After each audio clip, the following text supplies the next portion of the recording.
Let's talk about the media. This is a fantastic scandal that has erupted. And you guys will recall last week I said Joe Biden is actually doing 2 interviews with 2 black radio hosts, and they didn't even bring you anything from them because they were useless and boring. It turns out, though, that the White House actually fed the questions to those reporters ahead of time, and this was called out and revealed in a CNN interview. Let's take a listen. Something I listened to both of them, and there's something that's similar here. You each you asked 4 questions, and maybe that's what you were allowed to ask by the campaign or the White House. But they were essentially the same questions, both interviews, about accomplishments, progress in your respective state, what's at stake in the election, what he has to say about his debate performance, and what he would say to voters who think their vote doesn't matter or might sit this election out.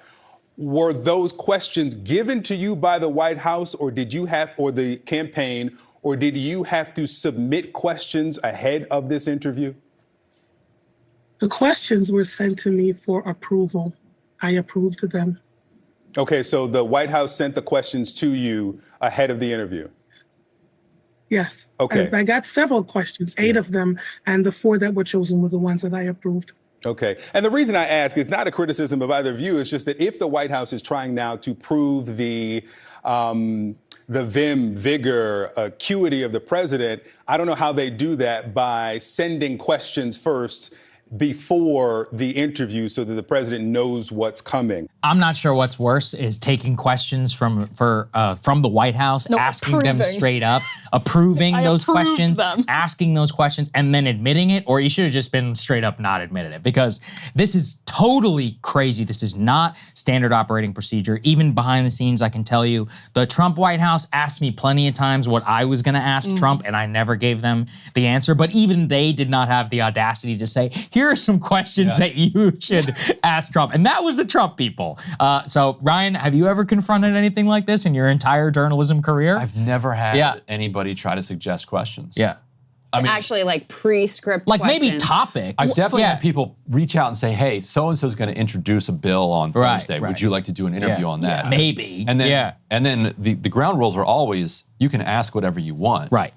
But like, ask about the bill. Yeah, there's an understanding that you'll throw them a question or 2 about whatever thing, their book or the bill or whatever. Right. But then if you have any shred of integrity, you're not even gonna accept just we'll stay to this topic. Right. Let alone I'm gonna ask you your pre-scripted questions. And then, I mean, obviously the more important, by the way, that host has now lost her position. We have that. We can put that on the screen, please. And the other one went on to admit that he also received the questions in advance and approved the same 4 questions, which is just insane. But obviously the more consequential thing here, Emily, apart from these 2 quote unquote journalists, is this is where we're at with Biden. Like even these short radio interviews where they clearly picked hosts that were gonna be super friendly. And the thing about a radio interview is you don't get the visual, and you can have an aide right there passing you notes. You can have your talking points in front of you. So it is the easiest possible interview you can do. And even then, they didn't think he could handle it unless he had pre-scripted questions with pre-scripted answers. I mean, it's horrible. It's just, he's supposed to be doing a press conference later this week, right? So allegedly, we'll see. If that actually goes. The NATO summit. That is there's the NATO summit. This is a huge, this week in particular, Playbook reported this morning that some House Democrats behind the scenes are saying they're giving it until Friday. This is the week where Biden tests himself. They're all back here in D.C. after the 4th of July.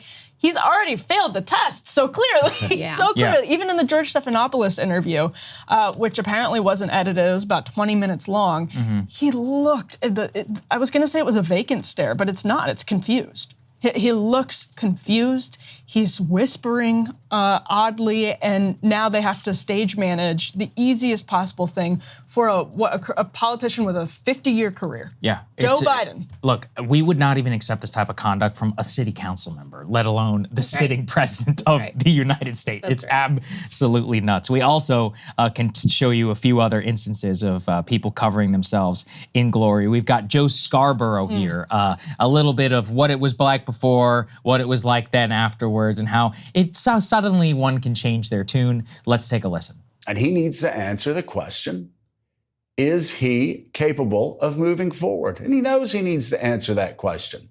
He needs to answer it in interviews. He needs to answer it in press conferences. He needs to answer at the NATO summit. He needs to answer it in everything that he does. As for the rest of us, and that's Democrats, that's independents, that's Republicans of good faith. Let's be smart. Let's take a deep breath, and let's understand it's only July the 5th. Such an historic decision should not be made in haste. Such a historic decision should not be made in haste. And this man has now changed his story 3 separate times. First, Biden was the most cogent president of all time. Then maybe he needed to go. And now there is haste. There's actually a Twitter user that cut all of this together. Let's take a listen to all 3. But I undersold him when I said he was cogent. He's far beyond cogent. In fact, I think he's better than he's ever been. This is a battle for the future of American democracy. And now is a good time. In June, thank God, in June, and not October, in June, this is the last chance for Democrats to decide whether this man we've known and loved for a very long time is up to the task. As for the rest of us, and that's Democrats, that's independents, that's Republicans of good faith. Let's be smart. Let's take a deep breath. And let's understand it's only July the 5th.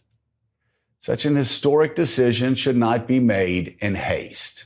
All right, so what do we Amazing. think, folks? Can I say it's worth pointing out in that first clip, it was an extended brag about how he had just spent time with Joe Biden. So he was speaking from his personal experience, having spent, I think it was 4 hours with Joe Biden just several months ago. So recently, and Joe Scarboro went on the show the next day to brag about how he had just spent all this personal time with Joe Biden. And he's more than cogent. He's the most cogent he's ever been. He's the best he's ever been. Cogentist. And the only one of those comments that were not actively run by the White House before coming out of his mouth was the second one where he's like, listen, the time is, clock is ticking.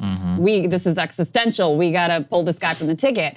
And then the next one was very, very important. He couldn't walk that all the way back, but this is the White House plan, is run out the clock. So for Scarborough to come out there, it's just July. We got plenty of time. We got to think about this carefully. That's what the White House wants right now. That's why the NATO summit press conferencing is until Thursday, right? Let another week go by where Democrats are still twiddling their thumbs and going, gee, I don't know whether we should pull the plug or not. We got to think more about it. We got to see more interactions from him.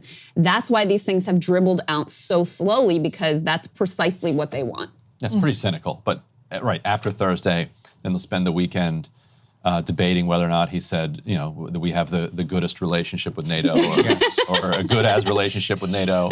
And then it's Monday, as good as. And then it's Monday, and he schedules something for the next Monday. Right. And then there's a Republican convention. Right.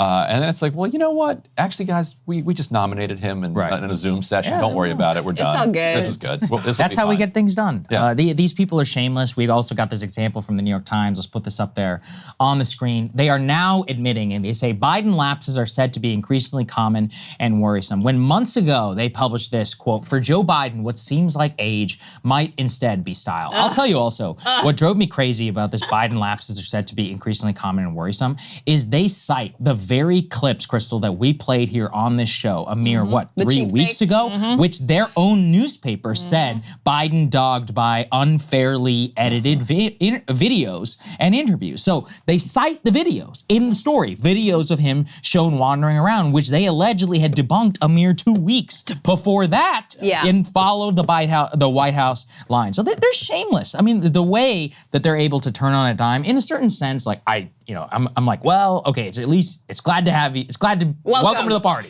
right? Like, we've been here for 5 years, but welcome here. So at least I don't feel like I've been crazy this entire time. But in another sense, I mean, the damage that they did previously, in a certain way, I feel bad for the normie Democrat who has just been reading the New York Times and like, he's fine. Right. These videos are bullshit. But they didn't even buy it. I mean, what do you have, 80% of the electorate who says he's too old? He said he was too old. So it's not like the propaganda. really worked that well. Fair enough. But they were like, well, he's with it-ish, you know? Matt Iglesias is out with a new column this morning, and he's like, I was wrong about Biden. And he has that famous photo where it's like, I saw the rabbit while everyone saw the duck, but now I see the duck. And it's like, okay, I mean, great. I'm glad you're here. You did spend a lot of time attacking and going out. He even admits, even admits in his column, I thought that all of the videos were unfairly edited. And I think that is where like the brain of everything I'm seeing is propaganda and not being honest and at least doing a little bit of a deep dive yourself. Like, okay, maybe it was cut off. Let's watch the full video. Full video is actually way worse, folks. Yeah, it turns out to be worse than what we originally saw. But the cheap fake hope was the shiny object. Yeah, and it was what it was comfortable That's what they needed. Go with. And it was anti-Republican, it was anti-conservative, so it was just an easy, comfortable thing to go with. And it's not going to be a lesson. Matt Iglesias is not going to change, 5 years from now when there's a similar thing. It's just easy to do it now. And it's only happening because everybody saw it on the debate stage. It's the same with John Fetterman. What was it? Dasha Burns did that tough interview with John Fetterman and got attacked for doing that. That's right. Yeah, that was outrageous. That was outrageous. Attacked. I noticed the same thing as you, though, Saagar. It's like now that the lens has clicked into place. One of the articles, I don't remember if it was that New York Times one or the Washington Post one or one of the other ones that brought up the "Where's Jackie" moment that we were playing at our live shows. Was that 2 years ago? But that's the landscape he's in now, and I don't think there's any going back from that because they do feel embarrassed and tricked and lied to, et cetera. But the writing was on the wall. I mean, Ezra Klein, to his credit, one of the things he pointed out in his piece, making the case for why Biden should step aside, why Democrats should push for another nominee, was he's like, look, not only do we have these public instances of issues, but he's not doing much. And that's a red flag. The Super Bowl interview being a primary case in point of if this guy is so sharp, better than he's ever been, as Joe Scarborough is trying to make us believe, then why don't you put him out to the public and prove that? And the answer to that has always been blazingly obvious if you cared to use your brain for 5 seconds to think about it. Yeah. Last thoughts, Ryan, before we move on? Yeah, he's screwed because of that exact dynamic. Yeah. You can't unsee it. You can't get out of it. Hey, if you like that video, hit the like button or leave a comment below. It really helps get the show to more people. And if you'd like to get the full show ad-free and in your inbox every morning, you can sign up at breakingpoints.com. That's right. Get the full show, help support the future of independent media at breakingpoints.com.